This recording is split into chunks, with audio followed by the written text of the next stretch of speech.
Aaron stood near the wide silver doors of the alien hall, his heart beating faster than the rhythm of the engines that had carried him here. He was a pilot, a soldier, and now suddenly a representative of humankind. He kept telling himself that he was ready, but deep down he knew this moment was heavier than any flight mission. This was not just about him. This was about his people being accepted by another civilization that had lived among the stars for thousands of years. The doors opened slowly, revealing a room brighter than any place he had seen before. The walls shone with a crystal-like surface that reflected the lights of distant stars. Tall figures waited inside. They were the alien hosts, known among humans as the Sarai. They stood with calm faces, their eyes glowing softly like tiny suns. Each movement they made looked graceful, as if every step was part of a dance. Aaron walked forward, trying to keep his head high. He wore the formal black suit of a human envoy, though he felt the weight of it pressing down on him. His hands twitched slightly, and he quickly folded them behind his back. He reminded himself of the instructions he had received: speak only when spoken to, show respect, and do not act nervous. But that was easier said than done. At the center of the hall stood the one he had been told about. Lyra, daughter of the Sarai leader, was there to welcome him. She was taller than him by a head, her form slim and elegant. Her robes shimmered with silver patterns that shifted like waves of water. Her presence was calm, yet powerful, like a quiet river hiding a deep current. The moment Aaron saw her, something inside him froze. He had seen many images of Sarai leaders during training, but none of them looked like this. There was something about her figure, about the way she stood with such natural grace, that left him almost speechless. He told himself to focus, but his mind betrayed him. His eyes traced the lines of her form, and without realizing it, he whispered his thoughts aloud. She is so graceful. The words slipped out of his mouth before he could stop them. He had not spoken loudly, but the hall was so quiet that his voice carried across the space. For a moment, everything stopped. The alien guards at the side turned their glowing eyes toward him. The council members standing nearby shifted uncomfortably. Aaron felt the blood rush to his face. His heart sank. He knew what had just happened. He had broken the very first rule. He had spoken out of turn, and worse, he had spoken about the daughter of their leader. His stomach twisted as if he had swallowed fire. He waited for anger. He expected Lyra to look offended, to turn away, or to order his removal. Instead, she tilted her head slightly, her long silver hair flowing over her shoulder. Her glowing eyes studied him not with anger but with curiosity. "You speak your thoughts aloud," she said in a voice clear and calm. "Is this the human way?" Aaron's throat felt dry. He wanted to explain, to apologize, but the words stuck. He opened his mouth and then closed it again, realizing he might make it worse if he said more. He lowered his head and took a step back. One of the alien guards moved forward, as if expecting to escort him out. But Lyra raised her hand gently, stopping them. She kept her gaze on Aaron. "In my people's culture," she continued, "we are taught to hide what we think. We spend years learning to control every word. Yet you speak without planning. I find that unusual." Aaron finally managed to gather his courage. His voice trembled, but he forced himself to speak. I did not mean to speak aloud. It was a mistake. I apologize." The hall remained silent. The Sarai Council members seemed to be waiting for Lyra's reaction. Aaron braced himself, but instead of showing anger, she did something unexpected. She gave a small, almost hidden smile. There is no need for fear, she said softly. Mistakes reveal more truth than practiced words. Perhaps your honesty is not weakness. Perhaps it is strength. Aaron lifted his head slightly, surprised by her reply. He had expected shame and rejection, but what he heard instead gave him a strange spark of hope. The council members exchanged glances, unsure of what to make of this. For generations, their people had valued control and silence. To them, emotions were seen as dangerous. Yet their princess, in front of everyone, had just defended a human for speaking by accident. The guard who had stepped forward now moved back, obeying her silent command. The tension in the room softened, but Aaron's heart still raced. He wondered if he should thank her or stay silent. Before he could decide, Lyra stepped closer to him. "You will walk with me," she said. "There is more I wish to understand about your kind." Her tone was calm, but it carried authority. Aaron had no choice but to follow, though part of him wondered if this was a test. He glanced around the hall. Some Sarai council members looked displeased, others thoughtful. The leader himself remained silent, only watching. Aaron walked beside Lyra as the silver doors opened again, leading them into another corridor. His thoughts spun wildly. What had just happened? He had ruined the ceremony with one careless whisper, yet instead of disaster, it had turned into something else. Something he could not yet understand.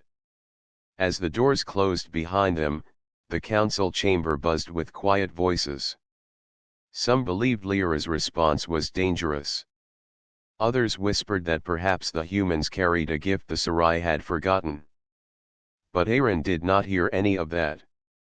He walked at Lyra's side, uncertain and nervous, yet with a growing sense that his mistake had just opened a door no training had ever prepared him for. Aaron followed Lyra down the long glass corridor. The floor beneath his feet glowed faintly, as if it carried the light of stars hidden inside the structure. Beyond the glass walls stretched the endless black of space, sprinkled with shining constellations. Large ships moved in silence, their silver hulls glowing like moons. It was the kind of sight that could make a person feel very small. Aaron tried to steady his breathing. He had not meant to speak aloud back in the hall. He had nearly lost everything, and yet somehow Lyra had turned the moment into something else. He could not understand her reaction. Why had she defended him instead of sending him away? What was she planning now? Lyra walked calmly, her silver robes moving with quiet rhythm. She seemed untouched by the weight of the council's judgment. Her eyes, glowing with that strange inner light, looked straight ahead, but Aaron felt as though she could still sense every thought racing in his mind. After a few steps she spoke. "You are different, human pilot. When you spoke your thoughts without control, you revealed more than you intended. Tell me, is it common among your kind to let words escape so freely?" Aaron hesitated. He wanted to choose his words carefully, but he remembered that she had just praised his honesty. Finally, he nodded. "Sometimes, yes. Humans often speak what they feel. We try to be careful, but feelings rise quickly, and sometimes they slip out. It can be a mistake, but it can also show truth." Lyra slowed her steps. Her gaze shifted to him. "Truth without chains. My people fear such things. We are taught from birth to bind every thought, to shape every word. We believe emotions are storms that can destroy balance. Yet you stand here, carrying storms in your heart, and you do not fall apart." Aaron swallowed. He could feel her testing him with every sentence. "Humans are not perfect," he said softly. "Sometimes our words cause trouble. But emotions give us strength too. They make us fight for what we care about, they make us protect those we love, and they remind us that we are alive. Lyra's eyes studied him carefully. For a moment, the corridor was silent except for the faint hum of energy beneath the glass. Then, to Aaron's surprise, she gave a quiet laugh. It was not loud, more like the sound of water flowing over stone, but it was real. "Your people are strange," she said. "And perhaps that strangeness has value. I have lived among my kind for many years, listening to voices that never reveal what lies inside. Do you know what that feels like, Aaron?" He shook his head. "I can guess, but I do not know." "It feels empty," Lyra whispered. "To hear words without soul, to see faces without truth. Yet today, before the council, a human spoke without fear, and for the first time in many cycles I felt something real." Aaron blinked. He had expected her to scold him or remind him of his mistake, but instead she spoke almost as if she was grateful. He struggled to find the right answer. "I did not mean to dishonor you," he said quietly. "I was nervous, and the words escaped me." "Perhaps they escaped for a reason," she replied. They reached the end of the corridor where a balcony extended outward into open space. A shield of energy protected it from the void, but the view was endless. Stars burned across the black, and far below the station's surface stretched like a silver continent floating in darkness. Lyra stepped onto the balcony, her eyes reflecting the stars. Aaron followed slowly, feeling the cool hum of the energy shield surrounding them. She turned to him with a calm expression. "Tell me of your world," she said. "Tell me how humans live, not in polished words, but in truth." Aaron thought for a moment. He could describe Earth science, its machines, its armies. But she had asked for truth.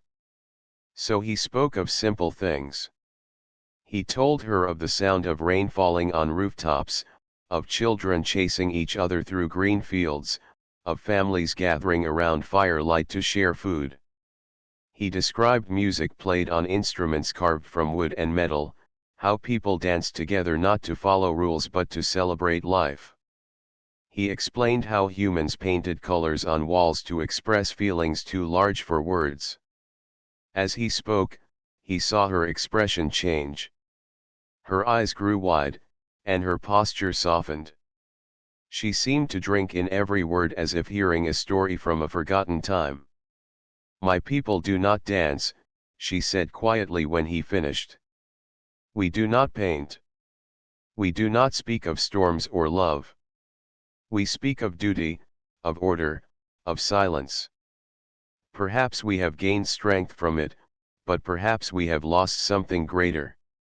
Aaron felt the weight of her words. He had not expected to teach anything here. He was only a pilot, chosen by chance to represent humanity.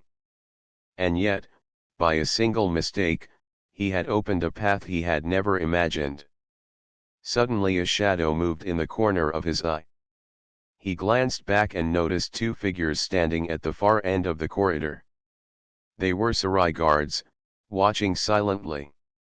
Their expressions were unreadable, but Aaron could feel suspicion in their glowing eyes. Lyra noticed as well. Her voice lowered, but her words carried strength. "They watch us. They wonder if I am being led astray. Yet I do not feel fear. Do you?" Aaron shook his head slowly. "I am afraid of failing, but not of speaking with you." Her lips curved again into a faint smile. "Then let them watch. Let them see that not all storms bring ruin. Some bring life." They stood there together, the human pilot and the alien princess, gazing at the stars. Around them the station hummed with quiet energy. Behind them the council whispered of danger and doubt. But in that moment, a bridge was being built between two worlds, born not from strategy or planning, but from a single unguarded truth. Aaron did not know what tomorrow would bring. He did not know if he had saved his mission or doomed it. But he knew one thing clearly. Lyra's reply had been nothing like he expected. It was not anger, not rejection. It was curiosity, wonder, and something that felt like hope. And for the first time since he had stepped into the alien hall, Aaron allowed himself to breathe. The balcony soon led into another path, this one longer and brighter than before. Aaron followed Lyra through the wide corridor.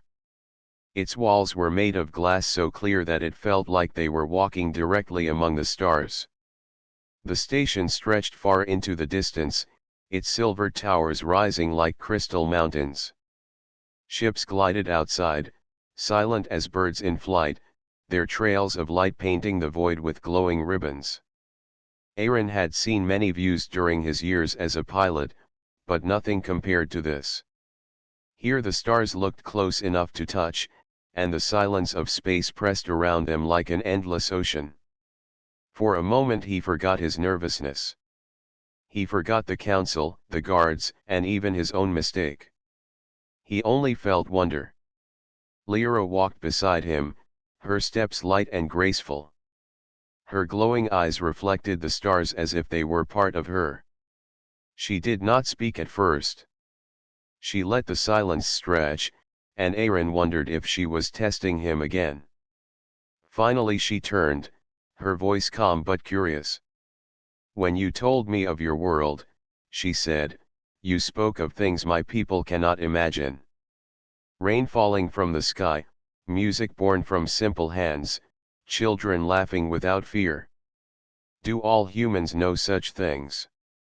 Aaron nodded slowly. "Yes. These are common in our lives.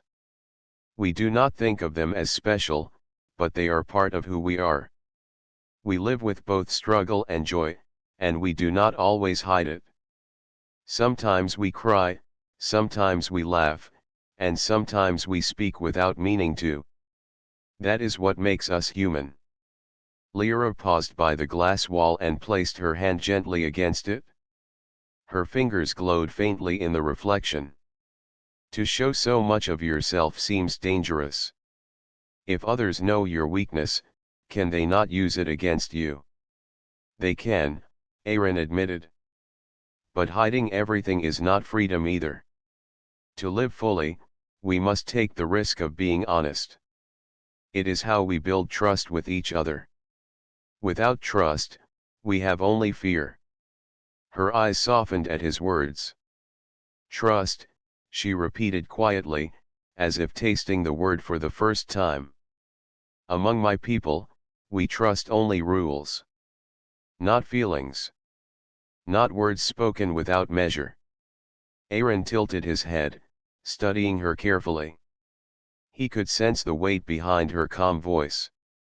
"And you," he asked gently, "do you trust the rules?" For the first time, she looked uncertain.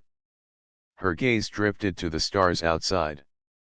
"I have followed them all my life. But when I heard your voice in the hall, when you spoke without chains, I felt something stir inside me. It was not anger. It was not fear. It was something I have not known before." Aaron hesitated, then said softly, "Maybe it was freedom." Lyra turned to him, her glowing eyes searching his face. She did not answer at once, but the silence between them felt alive. They continued walking, their steps echoing softly against the glowing floor. Soon the corridor opened into a great chamber filled with floating lights. Small spheres drifted through the air like fireflies, each pulsing with a gentle glow. The chamber's ceiling arched high above, clear like the corridor walls, revealing a swirl of nebula far away, its colors painting the sky with blue and violet. "This place," Lyra said, "is called the Garden of Stars. My ancestors built it as a symbol of peace. We come here rarely, only for quiet reflection. Few among my people find peace in silence, but I come here often. Aaron looked around, amazed. It is beautiful. She nodded, then motioned for him to sit. They lowered themselves onto a curved stone bench that faced the endless view. For a while they simply watched the glowing spheres drift like slow comets. Lyra finally spoke again. When I was a child, I was taught that emotions weaken the heart. That to feel is to lose control. Yet when you speak of your world, I hear no weakness. I hear strength in the way you cherish small things. I do not understand it, but I wish to. Aaron leaned forward slightly. It is not weakness to feel. It is what gives us purpose.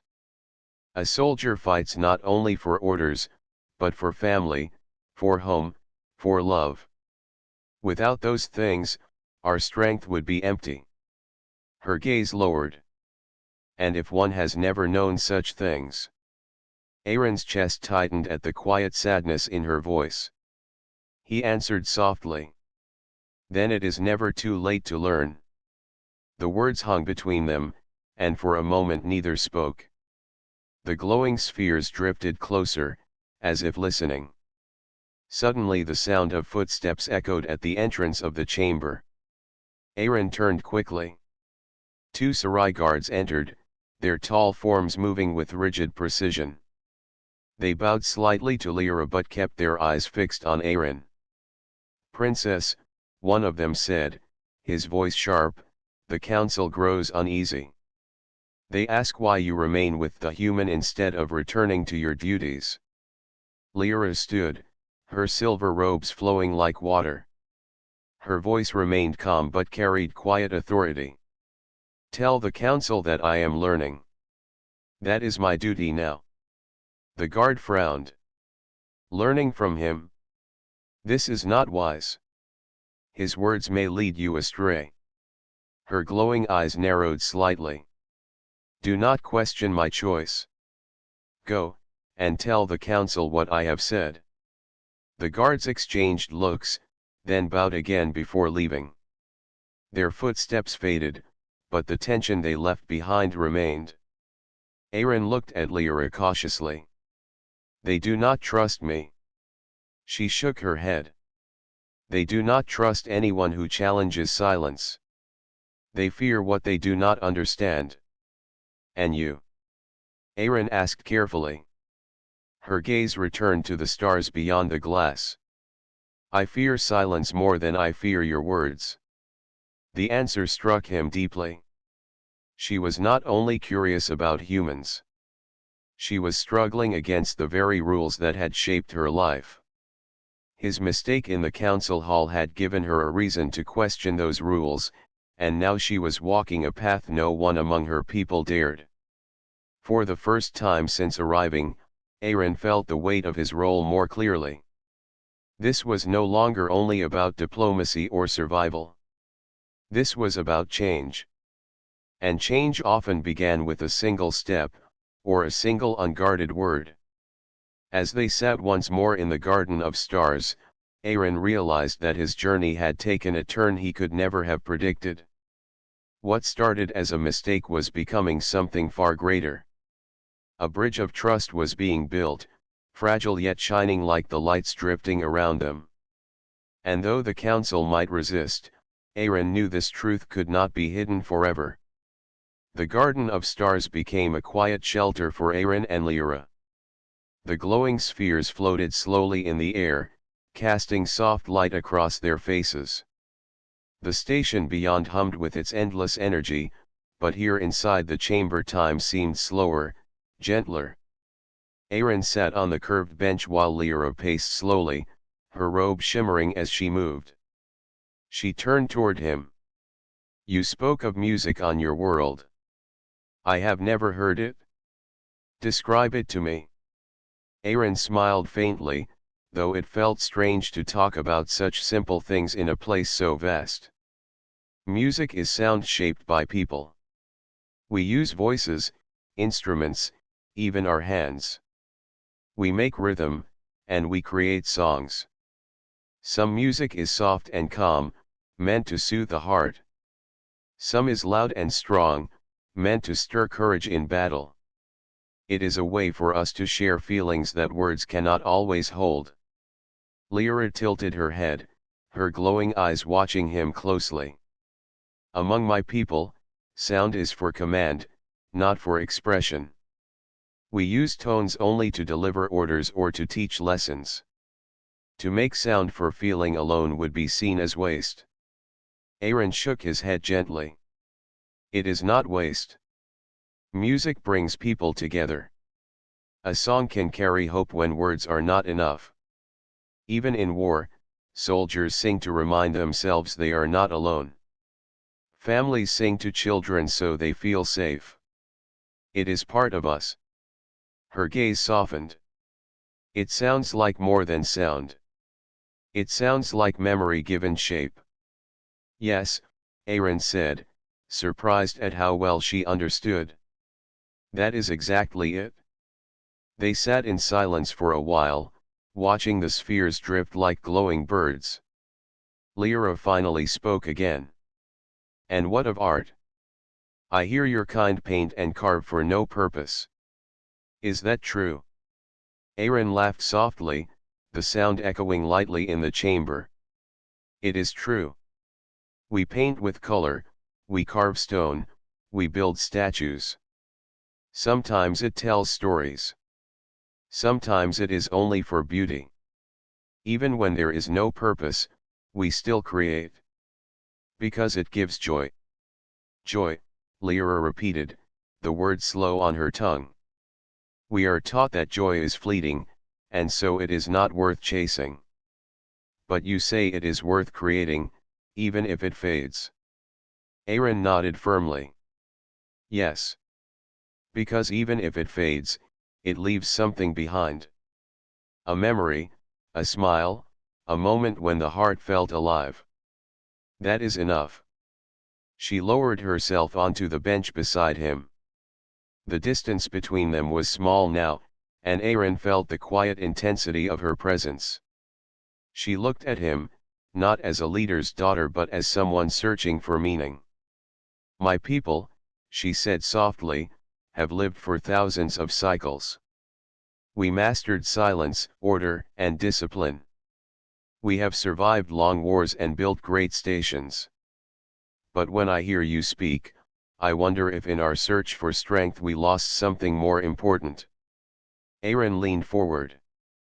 Maybe you did not lose it. Maybe it is only hidden, waiting for someone to bring it back. Her eyes brightened at his words. And you believe humans can do this? I believe anyone can, Aaron replied. But yes, humans carry this with them. We make mistakes, we speak too soon, we stumble. But those flaws are what allow us to feel. And feeling is what makes life worth living. Lyra's expression softened. For a moment, she looked less like a princess and more like someone who longed for freedom. But their quiet exchange did not go unnoticed. From the shadows at the edge of the chamber, hidden eyes observed them. Some Sarai officers stood in silence, recording their words. To them, this was not harmless talk. It was influence. A human was planting strange ideas into their princess's mind. Later that cycle, whispers spread through the station. Council members gathered in private halls, voices low but sharp. Some believed Lyra was being led into danger. Others feared that the human might use his honesty as a weapon. The council agreed they must act carefully. To anger the princess would cause unrest among the people, but to allow her bond with a human was even riskier. Back in the Garden of Stars, Lyra seemed unaware of the storm building around her.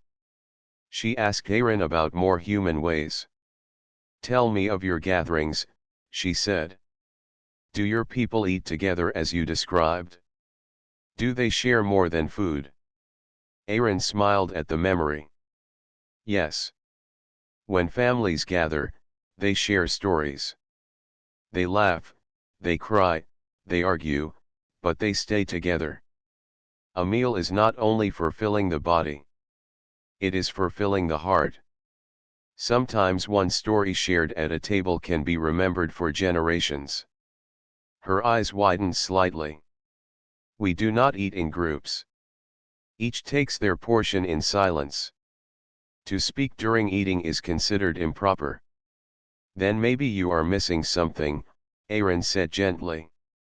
Because sharing food is more than survival. It is a way of telling someone, you are not alone. The words seemed to move her deeply.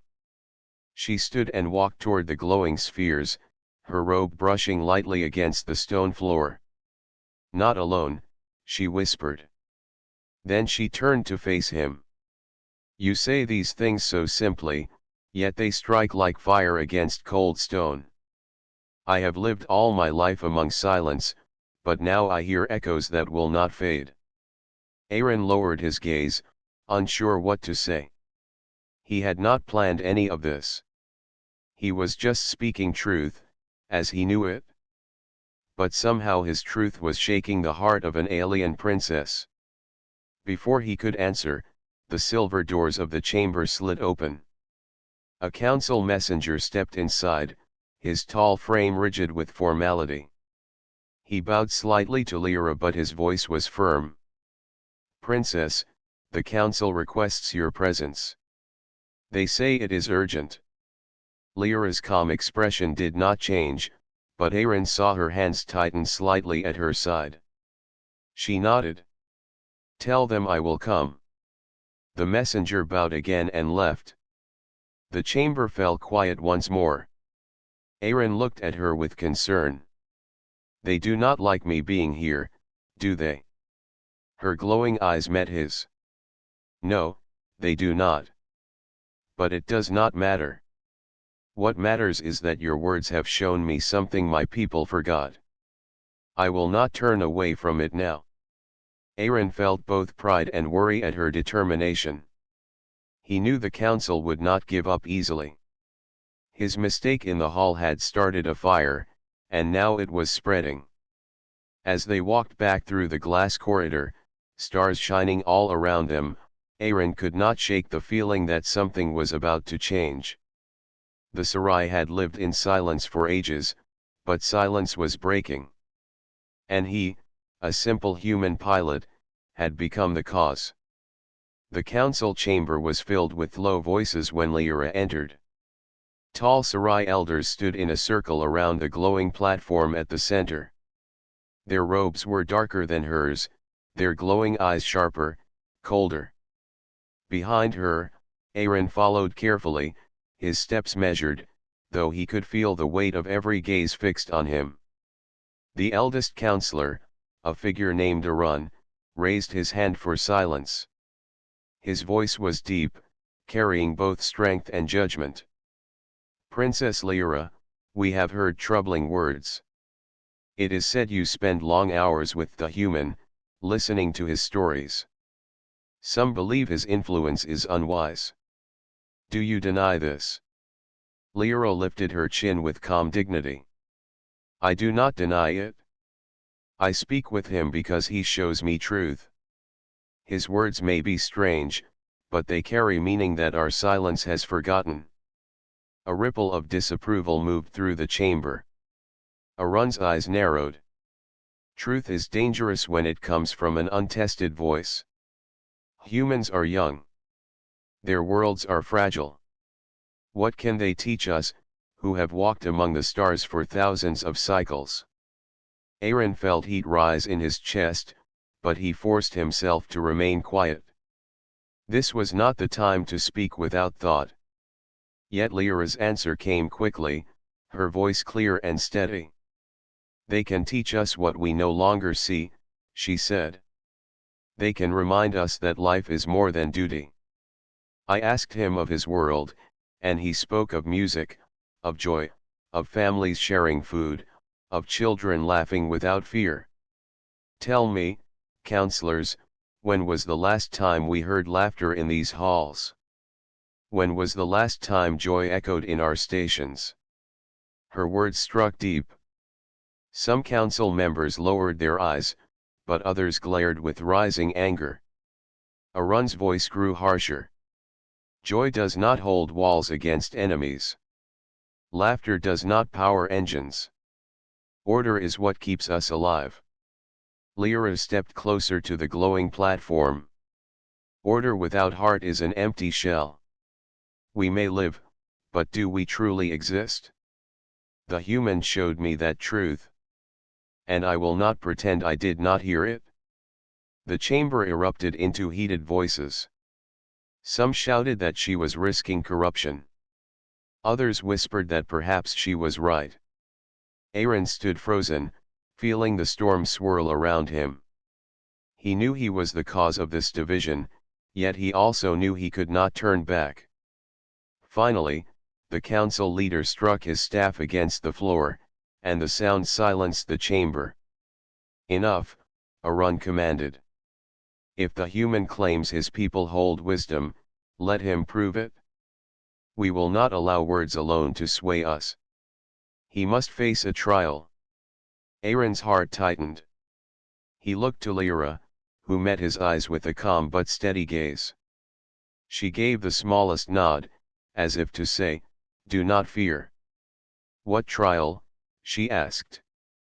Arun raised his staff. "The station suffers. One of our great systems weakens, and soon it may fail. If the human believes his ways are strong, let him restore it. Let him lead both Sarai and humans together, without silence, without secrecy. If he fails, then his words are nothing but noise." The chamber filled with murmurs. It was not only a test of skill but of trust. To allow a human to direct Sarai workers was unheard of. To Arun, it was a chance to prove Aaron unworthy. To Lyra, it was a chance to prove something greater. "I accept," Aaron said before he could stop himself. His voice echoed across the chamber. His heart pounded, but he stood tall. "If this trial can show you what humans carry, then I will face it." Arun gave a thin smile, as if he had expected no less. "Then so it shall be. Tomorrow, you begin. Succeed, and we may listen further. Fail, and you will leave the station in disgrace." The council dismissed them, but the air was heavy with tension. Aaron walked beside Lyra as they left the chamber, his thoughts a storm inside him. He had flown dangerous missions, faced enemy fire, and survived near death. But this felt different. This was not only his test. This was about proving the worth of his entire people. When the silver doors closed behind them, Lyra turned to him. Her glowing eyes held no fear. "You spoke with courage," she said. Aaron gave a shaky breath. "I do not know if I was brave or foolish." "Both, perhaps," she replied, a faint smile touching her lips. "But sometimes it takes both to change the course of history." They walked through the glass corridors again, stars gleaming outside. Aaron felt the silence pressing in on him. Finally, he asked, "What is the system they speak of?" "It is the core of balance," Lyra explained. "It controls the flow of energy through the station.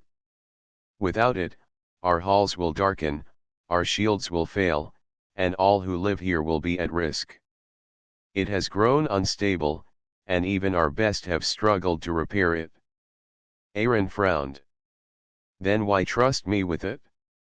"Because Arun does not trust you," she answered calmly. "He believes you will fail, and in failing, you will lose all honor. He underestimates you." "I do not." Her confidence stirred something inside him. He had doubted himself, but hearing her faith gave him strength. Still, he knew the challenge would be great. To lead both Sarai and humans in one task was more than a repair. It was a test of trust, of unity. That night, Aaron stood at the balcony of his assigned quarters. The stars burned bright around the station. He thought of Earth, of his people, of everything Lyra had asked him to share. He thought of how one careless whisper had brought him here, standing on the edge of a trial that could decide the bond between two civilizations. He closed his eyes and whispered to himself, not in shame this time, but in determination. I will not fail. The next day would bring challenges greater than any he had faced, but Aaron felt ready. For he knew that this was no longer about him alone. It was about proving that humans, with all their flaws and honesty, carried something that even an ancient people might need. The great chamber of the core was unlike anything Aaron had seen before. A vast sphere stretched out before him, its walls covered in living strands of glowing light. Streams of energy flowed through crystal veins that pulsed like the heartbeat of a giant. At the very center, a swirling mass of unstable power spun wildly, flickering between light and shadow. Sparks leapt across the air, filling the chamber with a low hum that vibrated in Aaron's chest. A group of Sarai engineers stood waiting, their robes marked with the symbols of their craft. They looked at Aaron with guarded eyes. Some were curious, others doubtful, and a few clearly hostile. Beside them, a smaller group of human technicians shifted nervously, unsure of how to begin under such heavy stares. Arun's voice echoed across the chamber. Here lies the core of balance. It has weakened, its harmony broken. You claim humans carry wisdom. Then show us. Lead this task. Restore what our own cannot. Aaron stepped forward, feeling the weight of every gaze pressing down on him. His hands trembled, but he forced them still. He remembered the nights he had spent with Lyra, hearing her speak of Sarai silence and their fear of failure. He remembered her calm voice telling him that sometimes courage meant speaking even when no one wished to hear. He drew a deep breath and spoke. This core is alive. It is not just wires and crystal. It feels the flow of balance, like a heart feels rhythm. We cannot fix it if we act as separate voices. Sarai and human must work together, not in silence, not in division, but as one. The chamber remained silent. Doubt still lingered, but Aaron stepped closer to the glowing platform. He pointed to the energy streams, then to the fractured core. Sarai see patterns better than humans. Your vision follows threads my eyes cannot. Humans, though, can sense rhythm and flow in ways that are not always written. If we combine both, we can restore balance. Alone, we fail. Together, we have a chance. One of the Sarai engineers frowned. You speak boldly, human, but words do not mend crystals. Aaron met his gaze. Then give me your skill, and I will give you mine. Let us try. There was a pause, long enough for doubt to grow, but then Lyra's voice rose from where she stood watching. Hear him. You fear failure, yet failure is certain if you refuse him. Trust once, and you may find more than repair. You may find renewal. The Sarai engineer lowered his head and finally nodded. Very well. We will see if your way holds strength. Aaron wasted no time. He divided the groups into pairs, one Sarai and one human together. At first, the pairs were stiff, unsure of how to speak or share tasks. But Aaron moved among them, guiding with simple instructions, encouraging them to talk, to ask, to listen. He showed the humans how to follow the crystal lines with Sarai precision, and he asked the Sarai to watch the rhythm of human hands as they adjusted circuits with speed and instinct.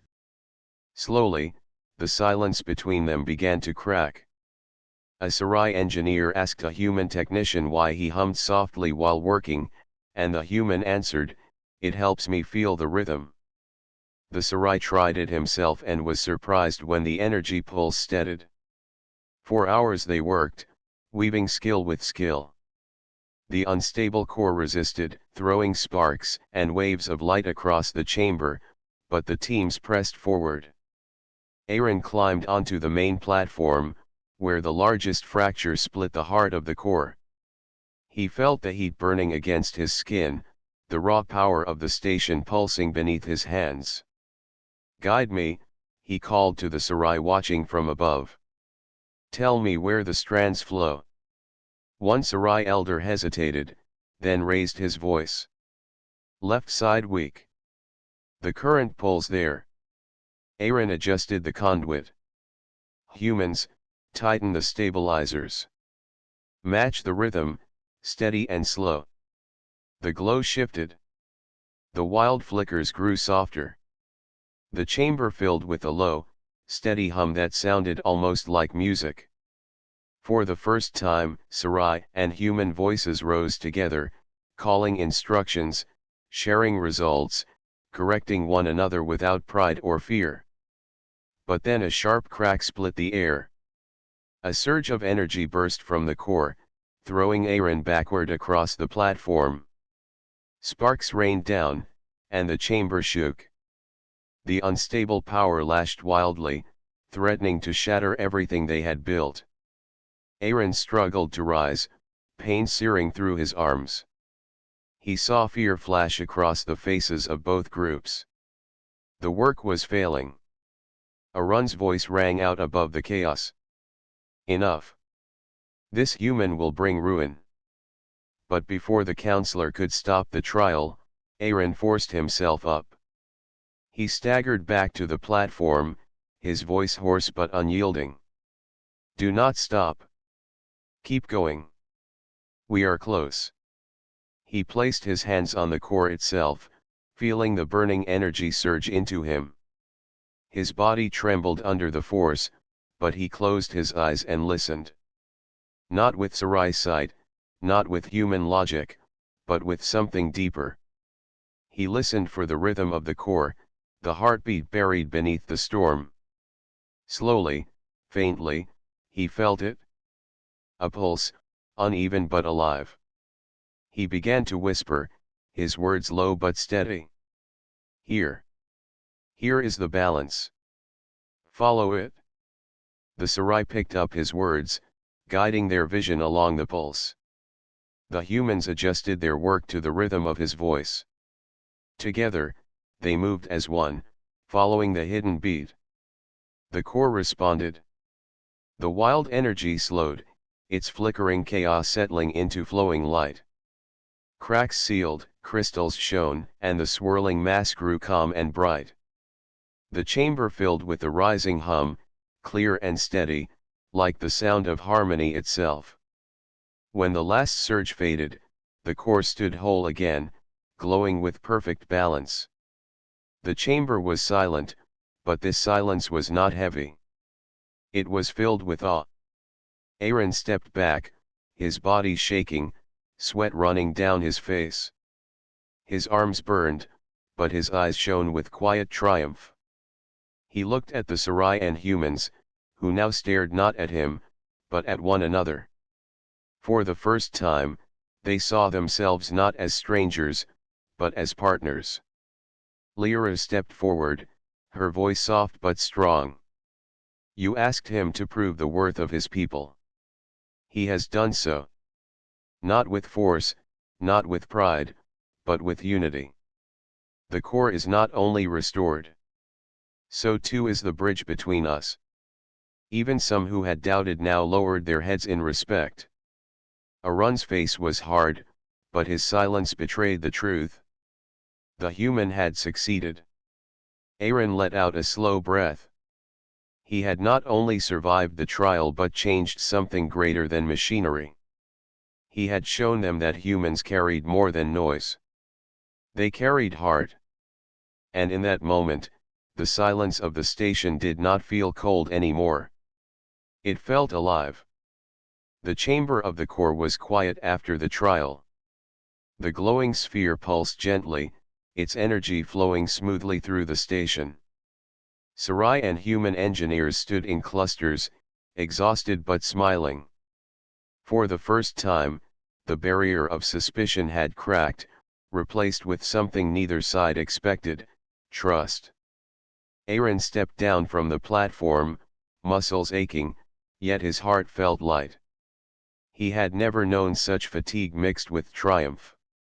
Around him, human and Sarai workers exchanged nods, some even laughing softly, sharing quiet congratulations. Lyra stood near the center, watching him, her glowing eyes shining with a mixture of pride and wonder. "You have done more than repair the core," she said softly, stepping closer. Her voice carried over the low hum of the restored energy. "You have shown that hearts, when honest and open, can build bridges that silence cannot." Aaron felt his chest tighten. He looked down, embarrassed. I only did what I could. I followed the rhythm, listened to the core, and guided the teams. It is not just me." She shook her head gently. "No, Aaron. It is you. Even when you stumbled in the council hall, even when you spoke without thought, you showed me something new. You showed me courage, and courage can change worlds." Aaron remembered that moment in the hall, when he had whispered about her figure by accident. How he had thought he had ruined everything. He felt a faint laugh escape him. "You mean, even that?" Lyra's lips curved into a soft smile. "Even that. When you spoke what you felt without fear, it reminded me that truth is more powerful than any control we try to hold. I never expected to hear honesty like that, and yet here I am, seeing its strength." Aaron blinked. He had never imagined that one careless thought could lead to this moment. He looked at her, searching for the right words. I never meant to make an impression like that. I only spoke what I thought." "Sometimes what we do not intend carries the greatest weight," she said. Her eyes reflected the lights of the core as if holding the energy itself. "Your words, your actions, everything you have done here, they are more than a lesson. They are proof that humans carry something our people have forgotten." Aaron felt a warmth spread through him, a mixture of relief and wonder. "I only wanted to help," he said quietly. "I never thought it would matter so much." "It matters," Lyra replied, stepping closer. She looked at him with an intensity that was both gentle and firm. "You remind me that life is not only about order, about rules, or about silence. Life is about feeling, about truth, about connection. You showed me that even a single human, speaking honestly, can open hearts that have been closed for thousands of cycles." Aaron took a deep breath, trying to take in her words. He had faced danger, storms, and the unknown in his life, but nothing had ever felt so powerful as this moment. One simple human mistake had turned into something that changed an entire station, and perhaps even the culture of a proud alien race. Around them, the engineers finished their work and began to leave the chamber, quietly acknowledging the new bond that had formed. The Sarai who had been most skeptical now walked beside human technicians, speaking and listening without hesitation. The core hummed steadily, but more importantly, the halls themselves felt lighter, filled with trust that had never existed before. Lyra stepped closer, her glowing eyes meeting his. "I must admit something," she said. Her voice softened, a rare warmth threading through it. "When you first spoke your thoughts about me, I was surprised. I expected anger or embarrassment. Instead, I felt awake. Your honesty reminded me that life can be beautiful in ways I had forgotten." Aaron's face flushed slightly, but he felt a smile tug at his lips. "I never expected my mistake to have such an effect." Neither did I, she admitted. And yet here we are. You have changed more than machines today. You have changed minds and hearts. You have reminded me that truth spoken without fear is a power that even the oldest rules cannot contain. Aaron felt a new sense of purpose settle within him. He had always flown for missions, for duty, for survival. But now he understood something deeper. He could make a difference simply by being himself, by trusting his instincts and speaking his truth. You really think humans can teach us? Lyra asked, her eyes reflecting curiosity and hope. I think humans can teach anyone willing to listen, Aaron said. We are not perfect, and we make mistakes, but honesty, courage, and heart, these are things we carry in every action. Lyra stepped closer still, her presence radiating quiet power. Then perhaps it is time my people learn again.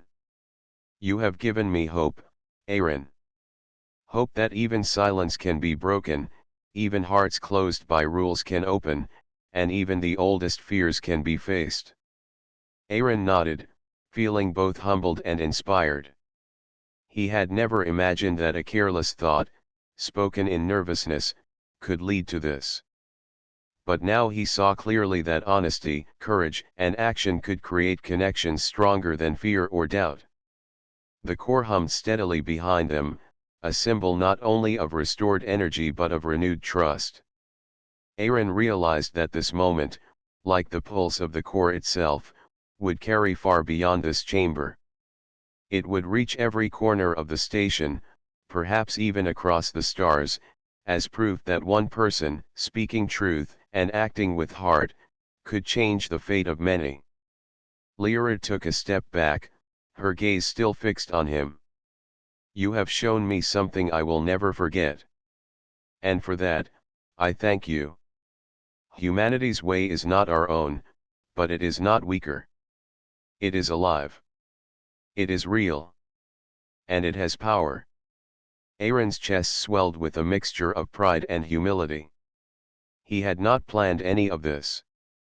He had only spoken his mind, trusted his instincts, and tried to do right. And now, that simple honesty had created something far greater than he could have imagined. The chamber lights dimmed slightly as the core settled into its calm, steady rhythm. Aaron and Lyra stood together, two beings from very different worlds, yet connected through truth and courage. Around them, the hum of restored energy carried not only through the core but through the hearts of everyone present. Finally, Lyra's voice broke the silence once more. Aaron, I will not forget your words, nor your actions. You reminded me that the heart is not something to hide. It is something to share, and it is something to protect. That is more valuable than any lesson taught in silence. Aaron looked at her, and for the first time, he truly understood the power of honesty.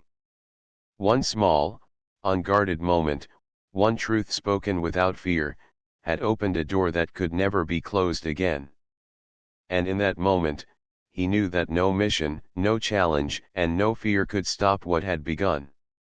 Trust had been rebuilt, hearts had been awakened, and two worlds had begun to walk together toward a future neither had dared to imagine before. Aaron smiled faintly. I will remember this too, Lyra. Not just the core, but the lesson you showed me, that truth and courage can change everything. Lyra returned his smile, her eyes reflecting the light of the core, steady and bright. Yes, Aaron. And together, we will see where that truth can lead. The station no longer felt cold or silent. It thrummed with life and possibility, a reminder that honesty, courage, and human heart could inspire even the oldest and most silent of civilizations.